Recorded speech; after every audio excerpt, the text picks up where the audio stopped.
Hello, Language Revitalization. This is your instructor, Amy Lyons-Ketchum, and for Module 7, Lecture number 1, we will be talking about assessment. So what is assessment? In general, assessment means to evaluate or measure the nature, quality, and or ability of someone or something. So it's all about measuring, and you can measure different kinds of things. So, in education specifically, this refers to the wide variety of methods or tools that educators use to evaluate, measure, and document the academic readiness, learning progress, skill acquisition, and educational needs of students. So, in education, assessment can look like a lot of different things. It can look like an actual test. It can look like an assignment. It can look like asking students to recall something. It can look like asking students to analyze something. It can look like asking students to be able to perform something or to create, invent something. So assessment can look like a lot of different things. It's more than just tests, but tests are one type of assessment. Assessment of language learning serves multiple functions. You're either measuring the learner's proficiency without reference to the language course. So how fluent is this person outside of our class? Or to measure the extent to which they have achieved the goals of a particular program of learning. So I could be assessing what is your overall state of being able to use this language, or I could be assessing, measuring how well you have met a particular objective. So maybe an objective is learn how to introduce yourself to someone else. So I can either measure how much of the language you can use or how well you've met that particular objective. So think of it as either assessing overall fluency in the language versus assessing particular skills inside the language. And so some of the things to keep in mind, what level are your learners coming to you? And, so where are they at?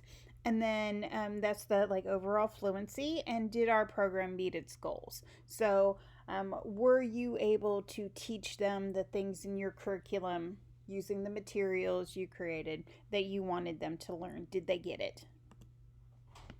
So why do we need assessment? Assessment is one of the most important aspects of language teaching and learning. Assessment has two main purposes. So you are making summative evaluations and providing instructional feedback to help learners progress. So what can learners do with the language? Can they speak, listen, read, write, use special language? Do they have cultural knowledge? And what can I do to help them be able to use more of the language? So when you're assessing, you're not just assessing what the learners can do, you're also assessing what the teachers have been able to share with the learners. And maybe a certain skill has not come across and the way that you had expected it to. And so that allows you to go back and evaluate your teaching methods and your learning materials and make sure that they're the best way to learn that skill and what needs to be changed to increase the acquisition of that language. Okay, so when there's different types of assessment, and I have a link here to assessment in language learning, and this is also in your supplemental resources, and this kind of gives you an overview of assessment in language learning. And this is a quote from that article. Assessments can be formal, so standardized, or informal and classroom-based. Informally, assessment provides feedback from peers and others. Formally, it provides information against a standard about how the student is progressing in specific areas. Depending on the stakes, everyone can be involved in assessment: peers, teachers, you can assess yourself, administrators, and external constituents. However, teachers, as the immediate catalyst of the learning process, should be particularly involved and well informed about assessment practices. So, what does that mean? There are, just like there's multiple ways that you can assess someone, there's multiple people that can do assessment. I think self-assessment's really important, and assessment from your peers as well is, I think, overlooked and often important. However, teachers are the ones who by far provide the most amount of feedback in these formal and informal assessments. So, examples of formal and informal assessments. So, formal, think of exams and quizzes. Students know that they're being tested, and they often know what to study that's going to be on those tests.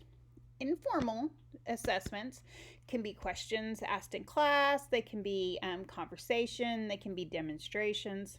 So, maybe I ask, we're learning colors, and I ask every student, what color is your shirt? And they have to say what color is their shirt. That would let me know, one, if they understand, and if they know the color.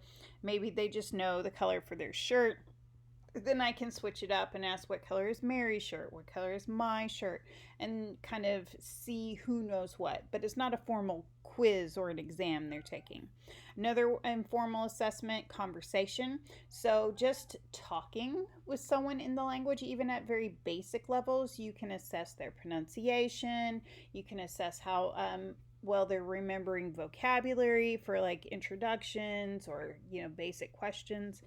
And then at demonstrations, maybe I'm not testing their speaking or assessing their speaking. Maybe I'm assessing their understanding, their listening skills. And so I ask them to do something like pick up the ball, or go to the left, or jump up and down, and they're able to do that. So with formal assessment, students always know they're being tested, and with informal, students may know, but they don't always know that you are actually evaluating. They might think it's just practice.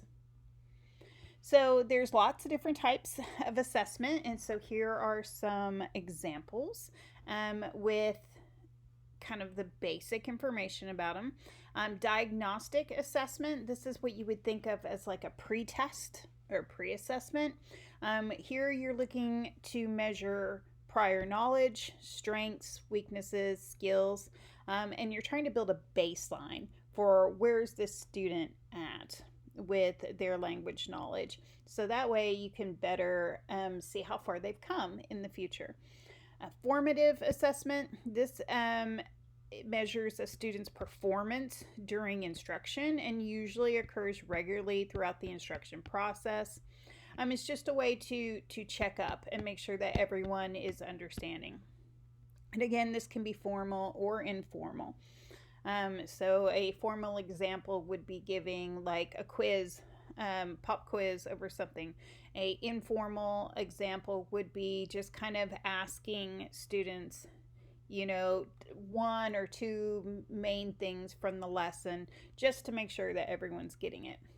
A summative assessment measures the student's achievement at the end of instruction. So this is like an autopsy. You're going back and really digging in and seeing like what happened. So this is something that you would see like a chapter exam or a final in a class. Norm referenced assessment. This compares a student's performance against other students. This is where we're looking at demographics. We're seeing out of 10 students, 8 of them were able to successfully, complete all the assignments in the class and met our objectives. 1 met most of the objectives and did the majority of the assignments, and 1 did not. And so it's really looking to see comparing students in their performance. Criterion referenced assessment measures a student's performance against a goal or a specific objective or standard. So here, maybe I am giving some kind of assessment that is, for example, a student has to use the language to ask me for directions to the store. And what I am measuring, even though they're going to do this complicated task, maybe I'm only measuring one aspect of it, like do they get their verbs right in all their sentences? Or maybe I'm only looking at pronunciation, and so I'm not really grading them or assessing them on their grammar nearly as much as I am their pronunciation. So here you're really measuring a specific goal or objective or a standard. For example, maybe in a certain lesson you learn the pronoun forms, like he and him, and she and her, and they and them. And so you have your subject and your object pronouns. You want to make sure that they use the correct form in the correct place, that they're not saying like him goes to the store instead of he goes to the store. And so you would give some kind of assessment and just really be looking at that one specific thing instead of everything.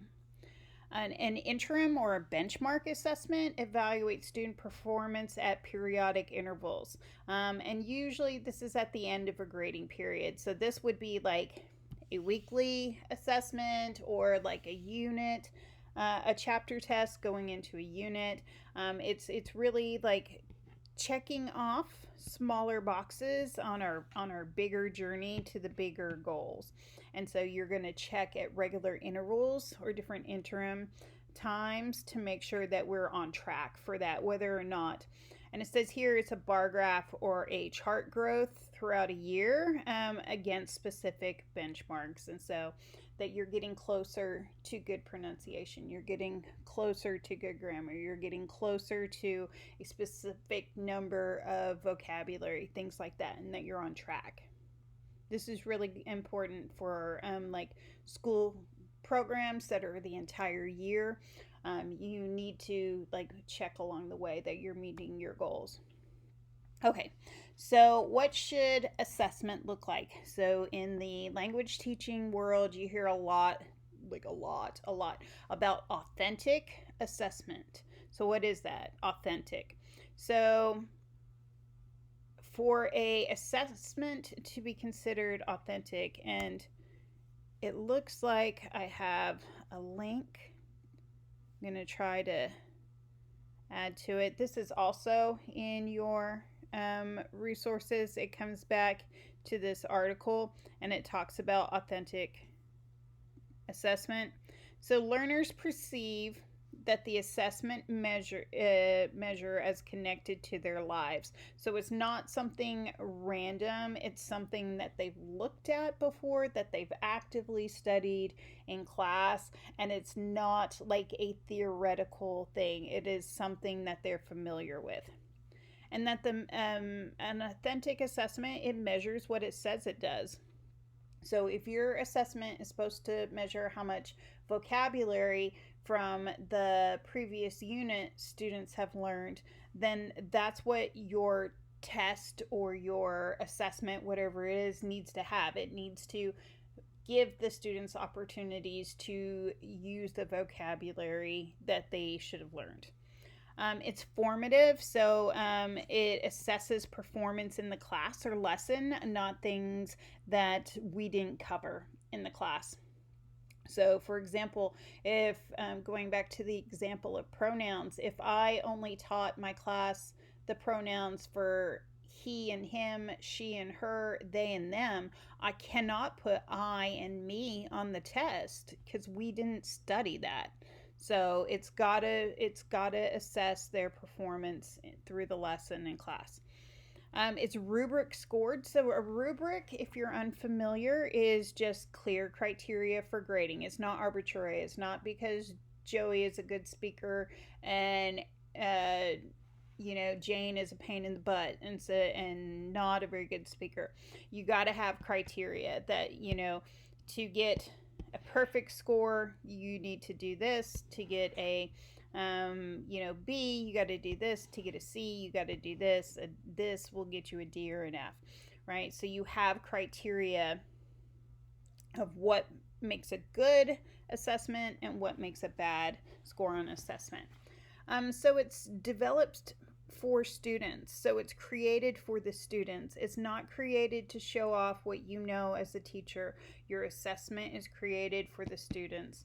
And it's mastery based. It's not something you're really looking to make sure that they can do whatever the particular skill is all the time and not just sometimes get it right. So, for a way that you could do that on a paper test is you could have it as, whatever, going back to the pronouns, right? You could have the pronouns in a matching where they match the pairs. And then you can have fill in the blank where they have to use the correct form. And then you could have a listening section where they hear them and have to mark yes or no if the speaker used the correct form or not. And so, they might get lucky on the matching.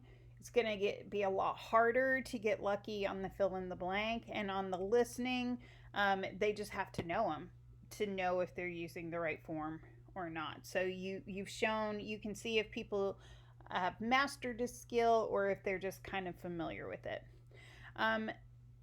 Assessments tend to be better if they're contextually realistic, so if they're related to real life. So, and your language learning will be more effective as well if it's related to real life and not theoretical things. It also needs to be performance based. So, what can the students do? Are they able to use this in a sentence? Are they able to recognize it when they hear it? Are they able to, put two forms together? It needs to be performance based. What can they do with the language? Are they able to say this phrase decently well? And it needs to be complex. You can't just, put 1 through 10 and, fill in the blank. It's gotta have different parts to it for it to be in this authentic category. So we talked a lot about language lesson assessment. In the next lecture, Module 7, Lecture 2, we're going to talk about program assessment, but we're going to call this evaluation. So we're going to talk about how do we use similar ideas, the way that we are, measuring our students' progress. How can we also measure our language program and our teachers' progress? Are we meeting the goals? How can we assess ourselves? All right, thank you very much, and I'll see you in the next lesson.